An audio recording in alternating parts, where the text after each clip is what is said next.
ভুতুড়ে বিদ্যুৎ বিলে দিশেহারা হয়ে পড়েছে গোপালপুরের মানুষ। তিনি অসহায় মানুষ, তার চলাফেরা খাইতে কষ্ট হয়, তো এই এতগুলা বিল আসছে, সে তো দিতে পারবে না। টাঙ্গাইলের গোপালপুর উপজেলা যমুনা তীরবর্তী সোনামুই ও নারায়ণপুর গ্রামের অন্তত ৪০ জন গ্রাহকের মিটারে দেখানো ইউনিটের চেয়ে ৫০ থেকে ২০০ ইউনিট বেশি বিদ্যুৎ বিল করা হয়েছে।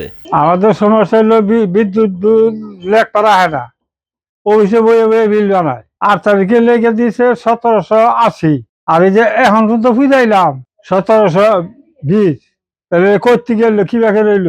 আজকে মিটারে দেখলাম ১৬৮৬ ইউনিট পুরা হয়েছে। এখনও আমার যে কাগজের যে লেখা আছে ১৭২০, এটা এখন পর্যন্ত পুরা হয় নাই। মিটার না দেখে অনুমান নির্ভর বিল তৈরি করা হচ্ছে, ফলে তারা অতিরিক্ত বিল দিতে বাধ্য হচ্ছেন। এমনকি দেরি হলে গুনতে হচ্ছে জরিমানাও। এই কারণে মিটারে ইউনিট আসছে ১১,১২৬৫, অথচ ৮ তারিখে কারেন্ট বিলের লেখা নিয়ে গেছে ১২৬৫ ইউনিট। এই যে এতগুলা ইউনিট ব্যবধান হইতেছে, এটা পল্লী বিদ্যুৎ কোথা থেকে কীভাবে লেখা নিতেছে, এর একটা তদন্ত আমরা জানতে চাই। এ বিষয়ে গোপালপুর জোনাল অফিসের ডিজিএম মোহাম্মদ দেলোয়ার হোসাইন জানান, রিডিং লেখার সময় ভুল হতে পারে। গেল ৯ দিনে ১২ থেকে ১৪টি বিল সংশোধন করা হয়েছে, বাকিগুলো তদন্ত করে ঠিক করা হবে বলে জানান এই কর্মকর্তা। রিডিং লেখতে ভুল করতে এরকম হইতে পারে, তবে এরকম গ্রাহক যদি আসে কেউ, আমরা তদন্ত করে তার মিটারের বাস্তব অবস্থা দেখে ঠিক করে দিই। রাজীব বিশ্বাস, কালবেলা।